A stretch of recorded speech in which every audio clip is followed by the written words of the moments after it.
Hi friends, welcome to TechnoJP YouTube channel. இது ஒரு knowledge sharing training session. வாங்க training குள்ள போலாம். Important and informative topic பார்த்தோம்னா electrical measuring instrument பத்தி தான் பார்க்க போறோம். என்னென்ன டைப் ஆஃப் இன்ஸ்ட்ருமெண்ட்ஸ் இருக்கு electrical measure பண்றது அடுத்த ஸ்லைட்ல நான் வந்து டீடைலா கொடுத்திருக்கேன். வாங்க வீடியோக்குள்ள போலாம். இப்போ டைப் ஆஃப் இன்ஸ்ட்ருமெண்ட்ஸ் பார்க்கிறதுக்கு முன்னாடி electrical measuring டெஃபினிஷன் வந்து நம்ம பார்த்தறலாம். ஸோ இந்த இன்ஸ்ட்ருமெண்ட் வந்து நம்ம எதுக்கு யூஸ் பண்ண போறோம்னா என்ன பிரின்சிபல் யூஸ் பண்ணி எலக்ட்ரிக்கல் பிரின்சிபல் யூஸ் பண்ணி மெஷர் பண்ணுறோம். எந்த மாதிரி மெஷர் பண்ணுறோன்னா அமீட்டர், வோல்ட்மீட்டர் அந்த மாதிரி இன்ஸ்ட்ருமெண்ட்ஸ் இருக்குது. வோல்டேஜ், கரண்ட்டு, ஓம்ஸ் அந்த மாதிரிலாம் வந்து நம்ம மெஷர் பண்ண போகிறோம். ஸோ எதுக்கு யூஸ் பண்ணுறோன்னா எல்லா இண்டஸ்ட்ரியிலையும் சேஃப்டி பர்பஸ்லையும் அக்யூரேசி என்ன ரெக்குவயர்மெண்ட் இருக்கோ அதை பேஸ் பண்ணி ஆம்ஸு, வோல்டேஜ் அதெல்லாம் வந்து மெஷர் பண்ணுறதுக்காக இந்த இன்ஸ்ட்ருமெண்ட் வந்து யூஸ் ஆகுது. இப்போ எலக்ட்ரிக்கல் மெஷர் பண்ணுறதுக்கு எந்த மாதிரியான இன்ஸ்ட்ருமெண்ட்ஸ் இருக்குது அப்படின்னு பார்த்தோம்னா மல்டிமீட்டர் இருக்குது, ammeter, volt metre, watt meter அப்படின்னு இருக்குது, கிளாம்ப் மீட்டர் இருக்குது, அப்புறம் பல்ஸ் அனலைசர், லாஜிக் அனலைசர், அதே மாதிரி இன்ஸ்டலேஷன் டெஸ்ட்னு இருக்குது.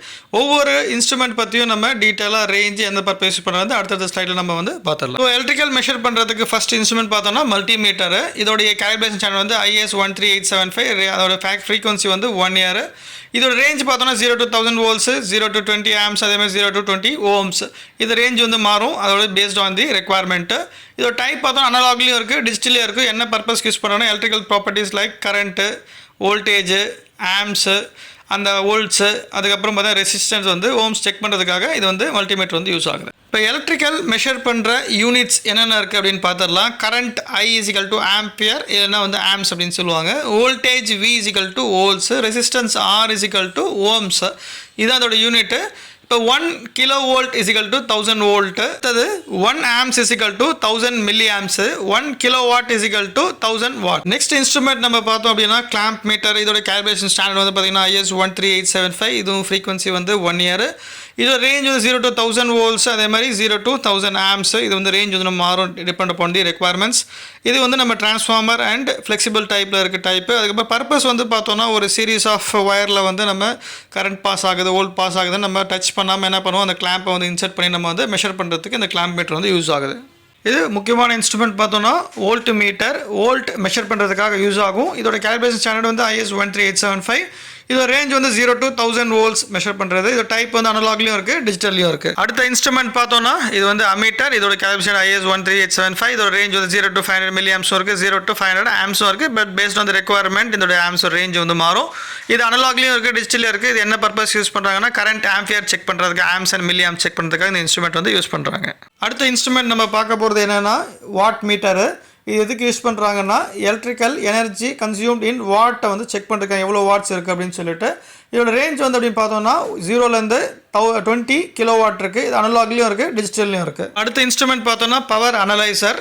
ஸோ இது வந்து நம்ம எதுக்கு செக் பண்ணுறாங்க அப்படின்னு பார்த்தீங்கன்னா ஒரு எக்யூப்மெண்ட் இருக்குது, ஒரு யூனிட் இருக்குது. அதில் வந்து பவர் கன்சப்ஷன்னு அதை வந்து மால் ஃபங்க்ஷன் ஆகாமல் இருக்கிறதுக்கு ப்ராப்பர் கரண்ட்டோ வோல்டேஜோ வாட்ஸோ வந்து ப்ராப்பராக இருக்கா அப்படின்றது நம்ம செக் பண்ணுறதுக்காக இந்த பவர் அனலைஸ் பண்ணுறதுக்கு, டேட்டா அனலைஸ் பண்ணுறதுக்கு இந்த பவர் அனலைசர் வந்து யூஸ் பண்ணுறாங்க. இப்போ இதோட ரேஞ்சு என்னென்ன மெஷர் பண்ணுறாங்கன்னா வோல்ட்ஸ், வாட்ஸ், ஆம்ஸ் வந்து மெஷர் பண்ணுறதுக்காக. ஸோ இதுதான் வந்து power analyser instrument. Next instrument பார்த்தோன்னா லாஜிக் அனலைசர். இது எதுக்கு யூஸ் பண்ணுறாங்கன்னா ஒரு எலக்ட்ரிக்கல் சிக்னல் பாஸ் பண்ணுறதுக்காக ஒரு யூனிட்லேருந்து debugging of the unit. So இதோட ரேஞ்ச் அப்படின்னு பார்த்தோன்னா வோல்ட்ஸ், அந்த வாட்ஸ் அந்த மாதிரி மெஷர் பண்ணுறதுக்காக யூஸ் பண்ணிக்கிறாங்க. டைப் வந்து டிஜிட்டல் போர்ட்டபிள் டைப்லையும் இருக்குது, PC பேஸ்டும் இருக்குது. இந்த இன்ஸ்ட்ருமெண்ட் பேர் வந்து இன்சுலேஷன் டெஸ்டர். இதோட கேலிப்ரேஷன் ஸ்டாண்டர்ட் வந்து IS 2992. இதோடைய ரேஞ்ச் வந்து எப்படி பார்த்தோம்னா வோல்ட்ஸ் மெஷர் பண்ணுறது 250லேருந்து ஒரு 5000 வோல்ட்ஸ் மெஷர் பண்ணுறது. ஸோ இது என்ன பர்பஸ்க்கு யூஸ் பண்ணுறாங்கன்னா insulations resistance of the wire cable. ஒரு கேபிளோ, ஒரு ஒயரோ, இல்லை மோட்டரோ, ஒரு கேஸோ, ஒரு யூனிட்டோ இருக்கோ அதில் இன்சுலேஷன்ஸ் வந்து என்ன ரெசிஸ்டன்ஸ் இருக்குது அப்படின்னு செக் பண்ணுறதுக்காக இந்த இன்சுலேஷன் டெஸ்டர் வந்து யூஸ் பண்ணுறாங்க. We are at the end of this presentation electrical measurement instrument. இந்த ப்ரெசன்டேஷனில் பிடிச்சிருந்ததுன்னா உங்களுக்கு இன்ஃபர்மேஷன் வந்து நாலேஜ் வந்து ஷேர் பண்ணிருக்கணும்னு வச்சிங்கன்னா இது நிறைய பேருக்கு வந்து ஷேர் பண்ணுங்கள், அதே மாதிரி லைக் பண்ணுங்கள், மோட்டிவேட் பண்ணணும்னு வச்சுன்னா சப்ஸ்கிரைப் பண்ணுங்கள். இந்த ப்ரெசன்டேஷனில் எதனா வந்து கொஸ்டின்ஸோ கொரி இருந்ததுன்னா கமெண்ட் செக்ஷனில் கொடுங்க. இல்லை இதே மாதிரி ப்ரெசன்டேஷன் வேறுனா உங்களுக்கு ப்ரிப்பேர் பண்ணி நாலேஜ் ஷேர் பண்ணாலும் கமெண்ட் செக்ஷனில் கொடுங்க. நாங்கள் வந்து ப்ரிப்பேர் பண்ணி உங்களுக்கு வந்து நாலேஜ் வந்து ஷேர் பண்ணுறோம். Thanks to every one, thanks to my teammate. நம்ம நெக்ஸ்ட் ப்ரெசன்டேஷனில் மீட் பண்ணலாம். Until then, bye from TechnoJP.